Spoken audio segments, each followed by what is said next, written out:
Hi everyone, and welcome to this video on the Ancestry.com DNA test. And also, I'm going to bring up the MyHeritage DNA site. Now, this morning when I signed on, I got a pleasant surprise here on September 9th, 2020. And you can see it right up here on the top of the screen here. It says, coming soon, we'll be updating Ancestry DNA ethnicity results to be even more precise in the coming weeks. So let's check that out and see what it actually means here. All right, with greater detail than ever before, Ancestry DNA keeps getting better. DNA science is always about evolving, and so are we.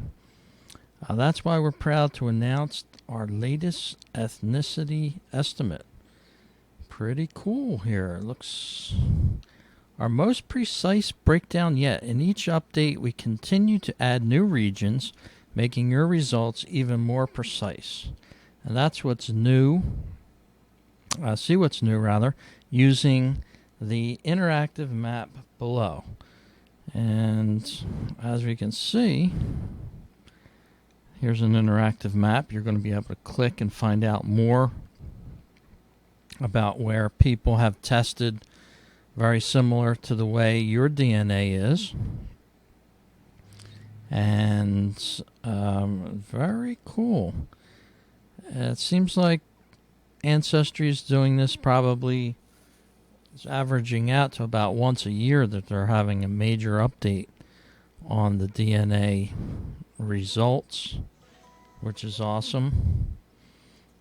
And let's dive into that right now. I know I've made several videos on this, but here's my September 2020 update for Ancestry. Now, this is before they're fine-tuning their results, so to speak.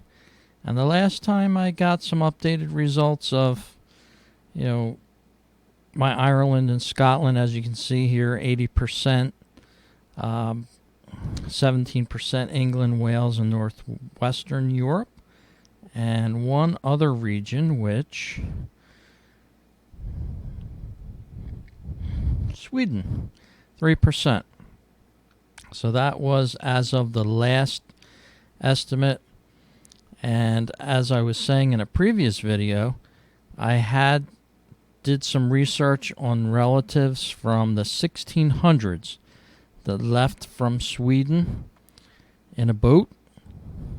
They traveled across the seas in the 1600s and ended up in what would become Delaware, right up the Delaware River here under South Jersey, and in between the state that we now call Delaware, and right up to the Wilmington area. That was a Dutch settlement in the mid to early 1600s, well before American, well before William Penn made it to this area of the country. And that's the interesting part. The boat did leave from Sweden. Now, my relatives aboard that boat apparently were of Finnish descent.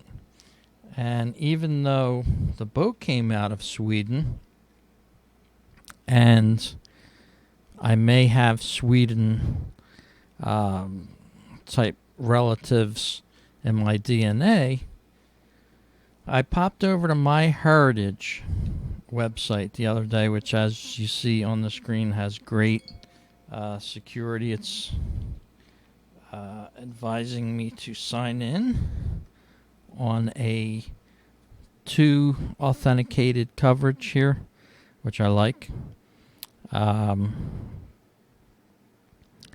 And now I'm into that site, MyHeritage.com, which I uploaded my ancestry results into MyHeritage.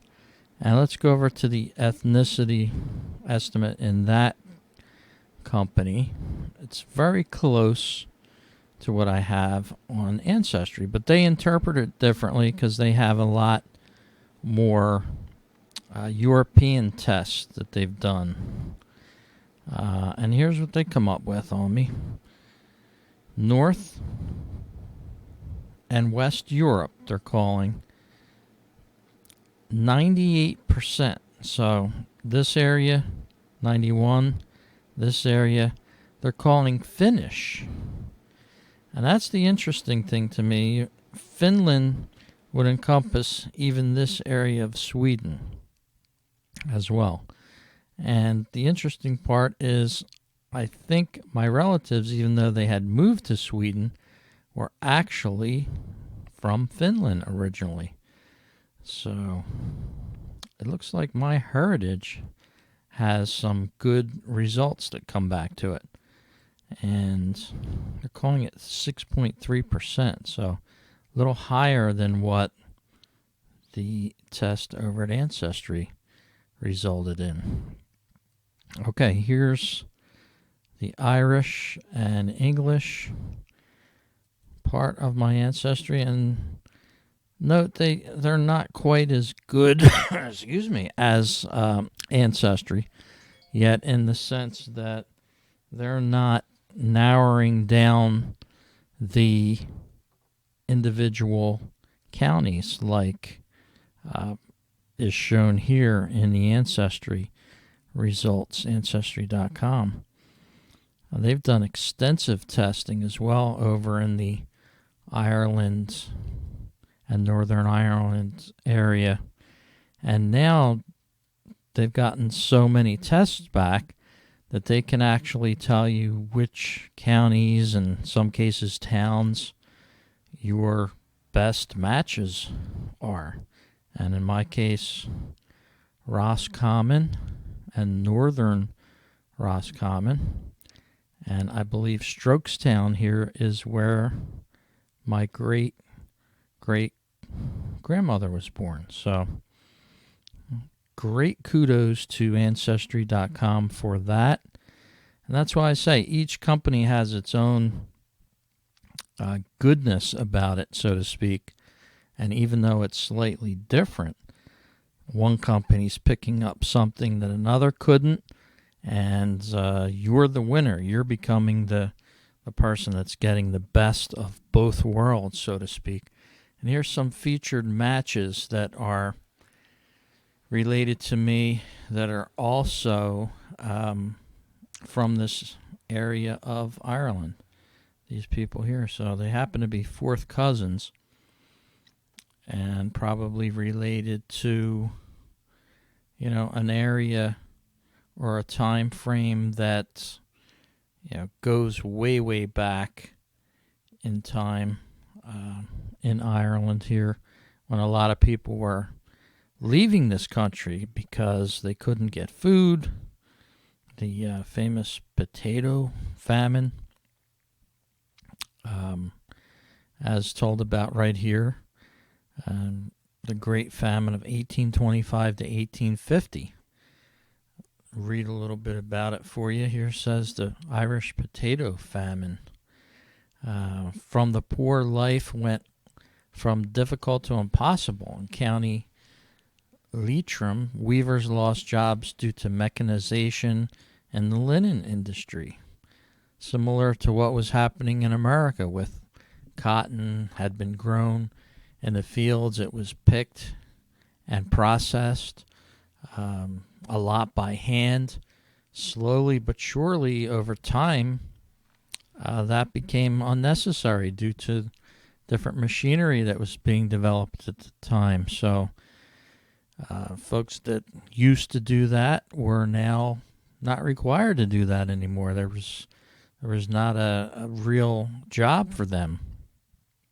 Here back in Ireland, potatoes and dairy often made up the diet of the poor, which made potato crop failures in the 1840s devastating, especially as Irish-grown wheat, oats, and barley were exported to England. So it was a trickle-down effect, so to speak, and a lot of those people went from Ireland and took boats to the New World, America, the developing United States, menial jobs, in some cases servants, and whatever they could get, however they could get to America and, other points as well. Australia,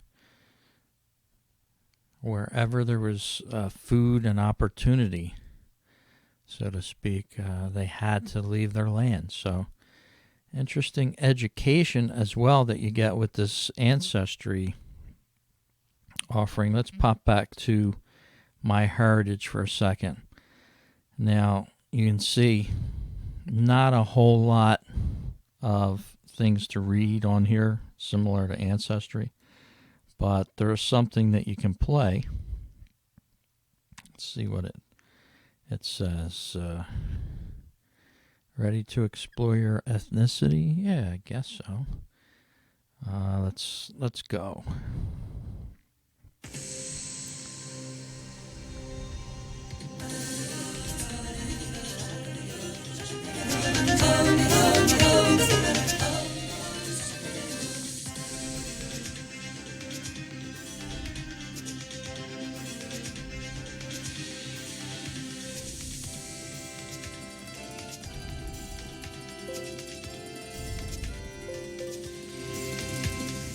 So a nice little put together display there with some music on each spot that they've come up with.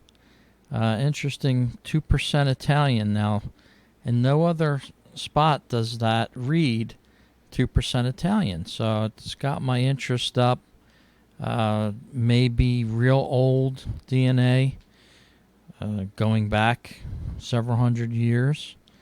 But it's very interesting nonetheless. So that's a quick update here. I'm waiting for the new ethnicity update from Ancestry.com to drop. As I've said all along on these videos, I think you get the best bang for your buck with Ancestry. It's certainly the most widely tested company out there.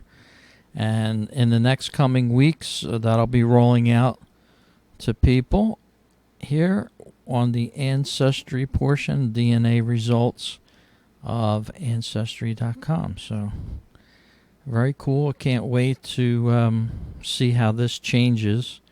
And it did change a little bit the last time, so I'm interested to see how it'll change again. Well, thanks for watching this video. If you have any questions or concerns or comments, please leave them below, and I'll be